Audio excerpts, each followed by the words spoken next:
Good evening, National Readers. Thank you so much for joining us. There's been a whole lot of news over the past couple of days since we last checked in with you, so I'm sure we will get through a fair bit of that today.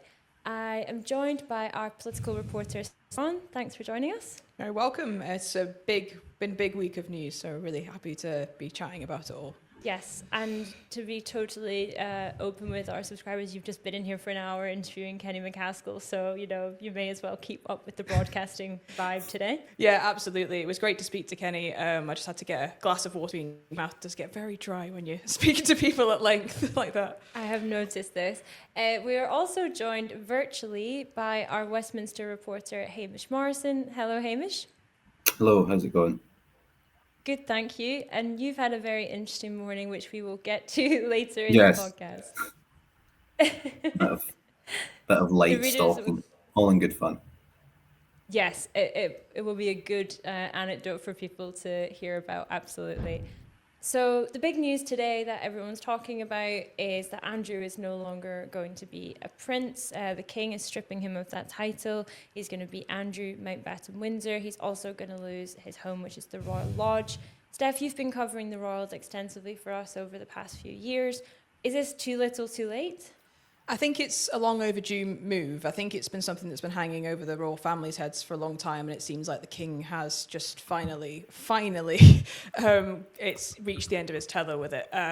But it certainly is too late. People have been calling for this for a long time. These allegations of sexual abuse that Andrew has been facing. I nearly said Prince Andrew then. And it's going to be really hard to stop saying Prince Andrew. It is, isn't it? yeah. It certainly is too late. These allegations that he's been facing we've been talking about them for years. So I think it is too late. I think it is also too little because it has happened too late. But also, if we think about this Royal Lodge situation, he's leaving the Royal Lodge for private accommodation, in inverted commas, I would say, because he's still going to live on the Sandringham estate, which it is a royal estate. It's one that people know about. It's where they all go for Christmas, which he's not welcome at, apparently. So I think that, yeah, I do think as a combination, I think it is too little too late because people have been calling for this for a long, long time. And I don't know how much losing the title of prince, while it is unprecedented and it will be symbolic to people that he's now a normal person, I don't know how much that means to normal people, really. I think I wonder what it is specifically that's really pushed the story to this point, because we've known about Prince Andrew's relationship, and I just said Prince Andrew again, Andrew's relationship with Jeffrey Epstein for many, many years. We all saw the disastrous Newsnight interview. We've been following it for a long time, and yet in that period between sort of 2018 when those allegations really surfaced and now, very little really happened, and Andrew still took a central role even at the King's coronation events in Scotland. He was still very, very central to the royal family, despite, you would see reports about they're a little bit embarrassed by him and things. So I think what's quite interesting, it's a lot like the Peter Mandelson situation, where we knew about this person's relationship with Jeffrey Epstein for a very long time, but it seems like for the last several years, nothing has really happened with it. So why now has everybody decided that, Andrew can't be involved in the monarchy? I think there's been a level of public pressure, mainly to do with the release of Virginia Giuffre's memoir. I think that has come out, and I think that there are obviously a huge amount of allegations in it. And I think that the royal family probably got to a point where they thought, we can't take any more of this coming out, and they probably feared what is going to happen next with this. So I think it's partly that, and I think it came out, obviously, that he had been in contact with Jeffrey Epstein for longer than he said. And I think when you were speaking about Peter Mandelson there and why that issue came back up, and it is trust. It is when the trust with the public is broken. And I think that's kind of what's happened. And that is something that is very, very difficult to retrieve, I think. It does seem like that. And I mean, I think it's a self-preservation situation for the monarchy. I think I've been not surprised, but maybe a bit taken aback by some of the mainstream reporting around the last few weeks of the Andrew story. For example, the BBC has been very keen to position it as, oh, Andrew is a problem for the king, it's embarrassing for the royals. Putting when the king went to meet the Pope, even discussing that through the lens of, oh, well, Andrew's overshadowing him, and sort of positioning the story as this is just a reputational problem rather than a story about institutionalized sex abuse, which, of course, I must say, Andrew denies strenuously. So why is that? Why is it that the royals' kind of priorities are being put ahead of the fact that there are victims here? It's an age-old question, isn't it? It's a question we're always asking ourselves. I think that I was actually watching the Newsnight coverage a bit last night of this particular story, and it was so dramatic. And the way that they presented the story, and I was noting how they were speaking about it being unprecedented, which it is, of course it is. But it was almost as if they were sort of marking this moment, celebrating this moment, welcoming this moment, just because it was unprecedented. And again, it's that kind of, why are the royals kind of treated differently type thing. And it was an example of, I think, the mainstream media. It happens quite a lot at the moment, is they tell you what to care about. They tell you this is an unprecedented moment, this is a historic moment, you should care about it. And there will be people sitting at home thinking, why does this matter to me? I know that I'm not, it's obviously a very important moment for Virginia Giuffre's family, for example. It's a very symbolic moment for them, but there'll be people wondering what they're going to put on the table for their kids tomorrow and thinking, why are we speaking at length about this story? It's almost ironic that Andrew stops being Prince Andrew, becomes Andrew Mountbatten Windsor, and still gets this level of coverage. It would almost have been more symbolic for a news piece to say, Prince Andrew is no longer a prince, he's now known as Andrew Mountbatten Windsor. Move on. The end, yeah. The end. Because he's now just one of us. Yeah, no, it feels like a unceremonious ending, really. I think particularly for the victims and people who wanted to really see justice, that he gets to just kind of lose this title and disappear off into obscurity, perhaps. I mean, is that really justice? No, it's not. I think that Virginia Giuffre's family said last night that they still want to see Andrew in court, Andrew properly brought to justice. So I don't think it is something that they will obviously be pleased about, that they have. I think the big line last night was they've brought down a prince. But like I say, he's still going to be living on the Sandringham estate, and I just don't think that it will be enough, really, in the long term. Well, I know you were just saying that the media tell people that things are unprecedented too much, but I'm going to move on to a story that is a little bit unprecedented.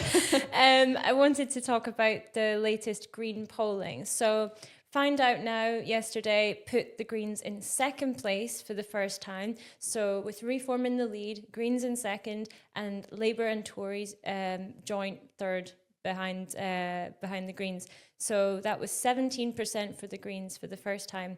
That's really, really significant. And Zach Polanski said, quote, "We're just getting started. Time to lower bills and tax billionaires. If you want to see the Green Party take on reform, this is the moment." Steph, you have also been doing quite a lot of work around Zach Polanski. You covered his leadership campaign. Of course, it bears repeating that you can't vote for Zach Polanski in Scotland. The English Greens and the Scottish Greens are very separate. But obviously, this is a major change in UK politics, and that has massive implications for us in Scotland here as well. How significant is this moment, Steph? It's massive, and it shows you how fragmented politics is becoming at the moment. It's the rise that the Greens have been on, the amount of members that they've gained in recent weeks is staggering. Zach Polanski became leader of the Green Party of England and Wales at the start of last month. If you think about that, and all the stories that we've heard about Greens coming second in the polls or third in the polls, and gaining tens of thousands of members over a few days, sort of thing. It's staggering that he was only named leader at the start of last month. It's really been down to him, I suppose. I mean, he's the difference. He in the way that the Greens have risen in the polls, it is reflective of how much he won the leadership election by, I suppose, as well. And I think that he's putting across the messages that are singing through to people, things that they're not hearing enough nowadays about embracing diversity, taxing the rich. And it's really, he's got a lot of charisma and he's really savvy with all the social media clips and everything like that. He's really getting through to young people. So it is incredible, but it's also maybe an element of it is maybe not surprising because he's just delivering things so simply, I think, and getting through to people. I think for people living in England as well, it's definitely going to be time to start thinking about proportional representation again, because I don't know if there was a seat projection yet from yesterday's polling, but I think Reform would be seeing an awful lot more seats proportionally for their 34%, whatever it is, to Zach's 17%. So I do feel like that might be a conversation that these smaller parties suddenly having a big boost in the polls might provoke. I know our readers generally aren't that fussed because they would rather just see Westminster gone altogether. Completely understandable. At the moment, though, we still obviously do live in that Westminster system. Do you think that's something that we're likely to see? Yeah, I do, because there's still that question hanging over the Greens, isn't there? Because I think people have known about the Green Party for a long time, but whenever they've seen them on the ballot paper, even though they might agree with their principles, they've thought, oh no, I can't vote for the Greens because they're never going to get a seat. So I think the proportional representation conversation is important and is something we're going to see, because the Greens are going to want to make sure that this rise in support to 17%, and maybe it'll keep going, is going to actually be reflected in the Parliament, because in the current system it may well not be. Well, I have to say, I should caveat this by saying I obviously work in political journalism, and so people generally do come up to me and talk about politics, friends, family, whoever it may be. But I feel like every person I've encountered over the last few weeks when I've been out and about, not in a work setting, has talked to me about Zach Polanski. Like, he is the moment, isn't he? He is. So on that note, I'm going to cut to Hamish in London, who Hello. had his own encounter with Zach Polanski this very morning. Hamish, could you please fill us in on what happened? Yeah, I was working from home, not in Westminster today. I'm in Stamford Hill, and my view from my living room looks out into the street, and I see a man, a tall, sort of gangly man, walking down the street, and I'm like, is that Zach Polanski? And it is Zach Polanski, and he walks past my front door. He walked so close to my house that I thought he was actually going to knock the door and do like some canvassing or like campaigning or something like that. But he walked down the street, and I messaged in our Slack to say, Zach Polanski's just walked past my house. That's really weird. And Laura said, can you please go and ask him to film a video to promote our subscription offer, which is, by the way, listeners might be interested to know, 3 months for £1. And so I got out, followed Zach Polanski down the street in my Crocs. It's a very long street, very long, straight street, and I could just see him sort of continually moving out of reach until he was, maybe unfortunately for him, stopped at a traffic light. And then I was like, hi, Zach, sorry, I've just followed you down the street. Can you film a video for us, please? And he was a very good sport about it. So, yeah. I would say Zach has been a friend of the paper for some time, so it wouldn't have been such a cold call situation where he's like, what the hell is the National? Steph has been doing great work, as I say, around his leadership bid, and then in recent weeks we've been really following along their the English Greens challenge with getting representation from the BBC, other media, kind of attacks on Zach, and then of course this latest polling. So I think Zach is quite fond of the paper as things stand, and we're very grateful for him making the time to do that today. It was quite a surprising start to a Friday morning. And so, Lewis, would you be able to roll the clip that we managed to get with Zach? In a world of global turmoil, it's really important that we can trust the news. And the National have been doing fantastic work for a long time now. They have a new subscription for £1, absolute bargain. Well, that was great to get, and I'm sure you'll see that on all of our social media today. So the next story I want to talk about relates, I suppose, to that poll as well, because Lee Anderson, formerly Conservative Deputy Chair and before that a Labour councillor, has called to replace Motability cars with banned three-wheelers from the 60s. He's basically arguing that the kind of vehicles that people are getting through the welfare state are too luxurious. Hamish, are there any vulnerable groups that reform won't attack? No, and I think that this is part of the polling story as well, which is maybe going slightly underpriced in the reporting of it, because I think for a lot of people, reform represent a really ugly and dangerous form of politics, and I mean a lot of people, because while reform are in the lead in the polls, and while reform are doing really, really well in the polls, they're only doing really well relative to the current sort of political climate that we're in. Their support is pretty sticky at around a third of people surveyed. Again, we don't know like what that would translate into in general population terms on the turnout of an election as well.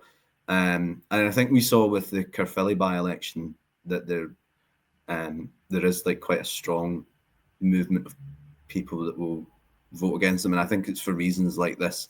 You know, we need to slap a big blue badge in the form of one of these, you know, terrible little Reliant Robin style cars on disabled people to sort of mark them out and sort of shame them and make them use what are actually dangerous cars. I mean, the reaction from the disability groups is on the sort of stigmatizing aspects of this, the fact that they're really quite impractical for a lot of people that actually use Motability.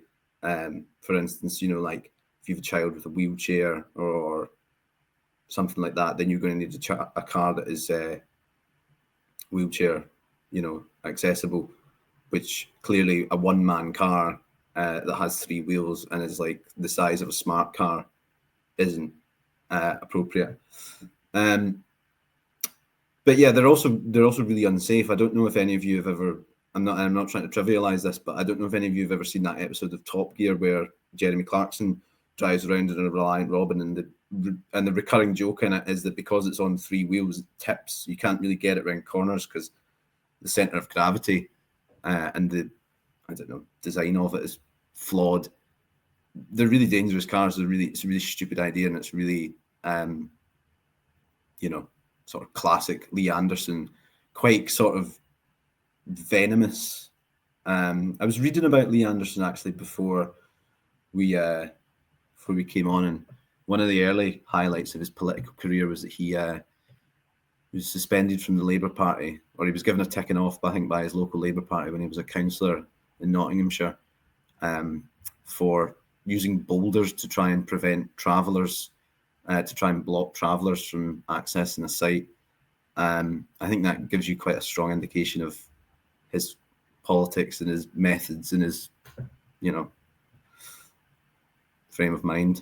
I think what's so interesting as well is so often the kind of language that we hear from reform supporters is, well, we don't want to support migrants, we want to support our own. Well, you know, there's veterans in the street, there's homeless people. You would think that that would extend to wanting to support disabled people in the UK as well. But it seems like this is a really cruel and nasty new talking point, attacking people who, you know, have done nothing wrong. It's designed, I think, to humiliate them, but I don't know if it will get very much traction. I mean, what do you think, Steph? It's this othering of people all the time that I think that reform go down this road. We had Sarah Pochin complaining about adverts that contain too many Black and Asian people earlier this week, and you, as you said before, you wonder what area of society they're going to go for next. I think beyond this being incredibly offensive towards disabled people, I think what I think I'd like to see people focus on is a threat to their right is a threat to yours. Mm-hmm. You know, if you're an able-bodied person right now, who's to say that that's going to last? You know, Mm-hmm. who's to say that something's not going to happen to you to make you disabled, and then you're going to be one of those people? So many things in life can be taken from you in an instant, and if you sit back and think about it, it's quite scary. And reform are going at people's rights, and people should be afraid of that, and they just seem to be picking at different sections of society one by one, whether it's disabled people, asylum seekers, people with mental health problems. It just seems like a different thing sort of every week. Yeah, it's like they're testing how far they can get away yeah. with going. And this week they say disabled people. Next week, who knows? It might be about LGBT people. We'll find out. But it is really concerning to see that kind of rhetoric. And also, it didn't get that much traction. I didn't really see that many media outlets picking up on it, and it was ran in some of them as kind of a joke, like, oh, look at this hilarious suggestion that cheeky Lee Anderson has made, rather than, you know, a serious kind of attack on rights that people have in the UK. Yeah, see, that's what's scary about it. It's not a joke. Yeah. If these people get into government, they will do some of these things that they're talking about, and that's frightening. Absolutely. So on to Hamish. This is a story you've been covering this morning, so you'll have to fill me in on this. Douglas Alexander has been picking on John Swinney for trying to improve Scotland's economy. Can you explain that? Yeah, Douglas Alexander was on Real Charm Offensive on the radio this morning. He was, the best way to phrase it, sneering, I think, in quite a sort of deliberate and what I think was sort of calculated move, where he's talking about John Swinney's engagement with Donald Trump about Scotch whisky tariffs, and John Swinney's been pushing this issue with Trump for months now. There was an indication when Trump was in Aberdeenshire, that he hadn't really been aware of the impact of tariffs on the Scotch whisky industry, and seemed to indicate that it was sort of just coming to his attention on his trip to Scotland, where he met with Swinney. And Douglas Alexander was asked about all this on the radio this morning, and he was sort of quite kind of belittling of it. His sort of message was like, yes, you know, it's quite sweet that John Swinney is kind of riding on our coattails, trying to, you know, lobby the President of the United States, but really that's a job for, you know, the big boys at the Westminster government. And, you know, it's nice if John Swinney can go to the White House and get a photo up with Donald Trump, but really, you know, anyone could do that, I think, he said, if they went to the White House, which I suppose is true, but you do sort of need to have access, and you do need to have been, you know, invited to the White House, which, you know, I don't know how the rest of my life is going to pan out, but I can't see it for me, and I don't know if I can see it for many people that I know. But yeah, I mean, it seemed like a strange kind of tact to take, because, you know, if you're a Labour minister and you're very keenly aware that your seat is very much up for grabs at the next election, that you are sitting on some of the thinnest majorities we've ever seen, that the most turbulent time of politics, and that, you know, generally speaking, SNP and Labour are fighting over the same voters.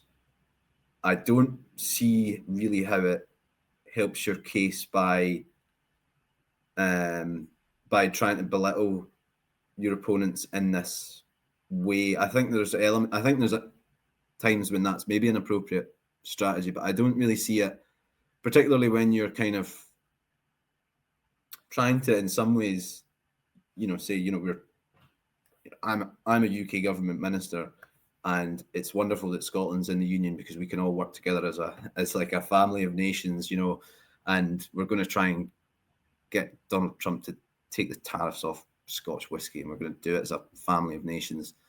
It just seems a strange approach to take, and I can't see it particularly endearing Douglas Alexander, who's not hugely well liked by a lot of the public to begin with, to take what's quite a sort of smarmy approach. Bizarre. I mean, I feel like some of the big attacks that Anna Sarwar has put onto the SNP in over the last year or so have been, oh, the SNP aren't looking out for our economy. They aren't taking it seriously. I mean, I remember his Scottish Labour conference speech where he complained about the SNP not wanting to engage with people like Donald Trump because business is more important. So where does this kind of thing come from? Are they just trying to have their cake and eat it, Steph?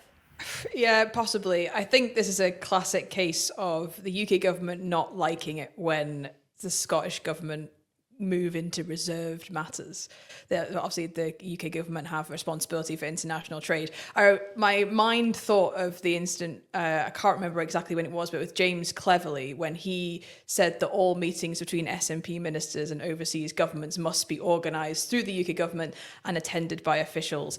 It's very like keeping an eye on them. They shouldn't be seen to be doing something that isn't their responsibility. So it took me back to that moment. They just don't like it. When their sort of territory is trodden on, I suppose. No, it's so like, don't let the Scots get above their station, isn't it? It really comes across like that. And I agree. I don't think that it's a good idea to go into the Holyrood election and then the future Westminster election with that kind of attitude. I mean, Labour really cannot afford to be arrogant, but I'm sure the pro-independence parties aren't going to tell them to stop doing that because it's probably going to benefit them. The last story that I'm going to talk about today is quite an interesting one. It's getting quite a lot of engagement on our website this morning. So Glasgow is going to have a free public transport pilot for 1,000 people. It's going to start early next year. I'll go to you first, Hamish, because you live in a city with pretty incredible public transport services. Do you think this is the right step for Glasgow, which I don't think it would be too controversial to say has quite an inefficient and very expensive transport system? Yeah, buses in Glasgow are a bump and they're a joke. It's like trying to work out, like if you've not studied the like Kabbalistic, intricacies of the Glasgow city bus timetable and map, then you're basically no hope of getting anywhere with bus. I don't get a bus particularly often when I go to Glasgow. I never got it when I lived in Glasgow. Is it better to make it free? Yeah, I mean, at least you're not paying for a terrible service, I think. I think they should make the buses reliable. I think they should make the buses easy to understand. One of the keenest advantages that I think that Edinburgh and London have is a bus service that's reliable, and also that you can get on a bus and it will just, like, the bus will tell you where it's going, which isn't particularly advanced technology, which I think is very useful. I mean, the last time I got on a bus in Glasgow, it was nearly £6 for a day ticket, which is just extortionate. It's much, much more expensive than it is in London, and a London bus will take you double the length of journey that a Glasgow one will, and much more reliably. And it's also cheaper in Edinburgh, and again, much more reliable service. So yeah, I think anything that can be done to improve it is pretty welcome.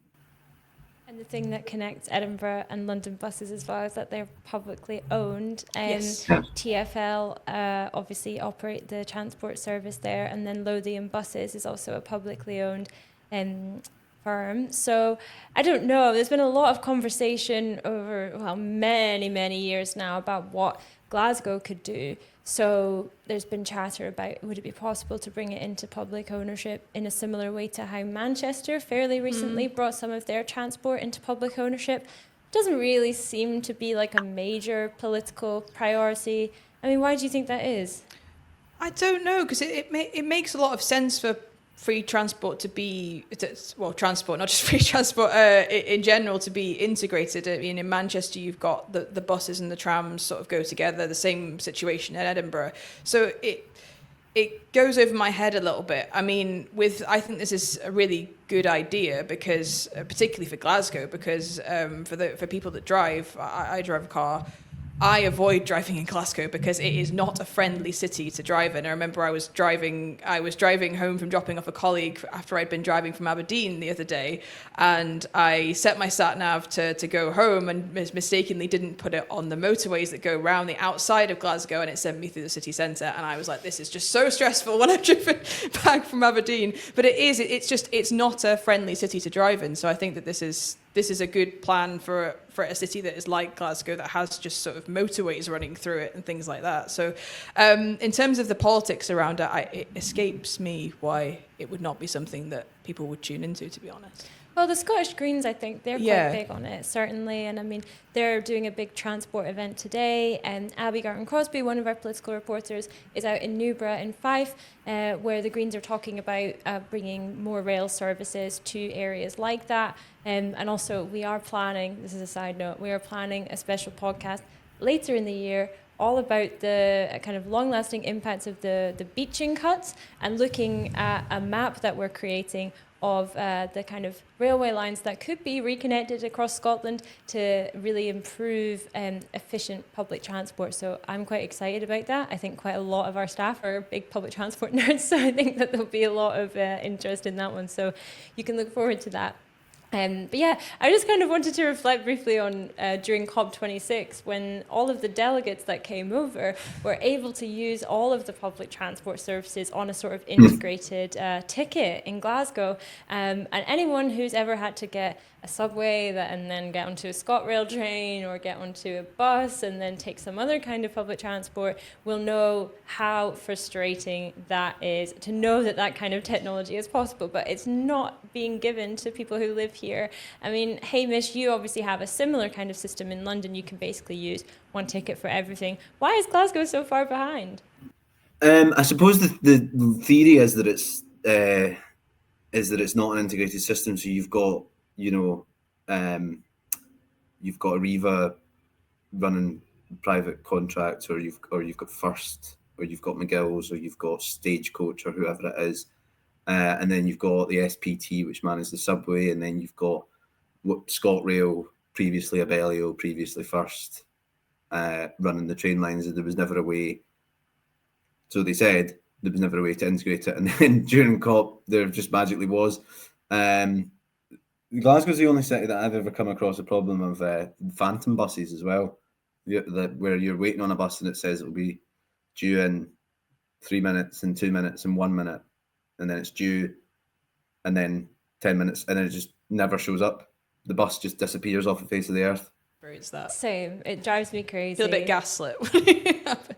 And I don't want to complain too much, because I know, especially for people listening outside of the Central Belt, they're probably looking at the transport situation in Glasgow and saying, please stop whinging, you actually have it really good. Of course, there are parts of Scotland that have no public transportation whatsoever, and I don't think that's acceptable, and I think that politicians should be pushing to change that as well. So just before people in the Highlands and Islands come for me and say that we're spoiled little Glasgow people, I just wanted to say I don't think that your situation is any better. So yeah, thank you so much for joining us today, Steph. No, you're very welcome. It's been great to chat about lots of exciting news stories on different levels. So, yeah. Absolutely. And Hamish, you as well. Thanks for joining us virtually, despite our technical issues. Thank you. So if you've enjoyed our conversation today, you are able to tune in to our podcasts on Mondays, Wednesdays and Fridays at 5 p.m. across YouTube and all streaming services.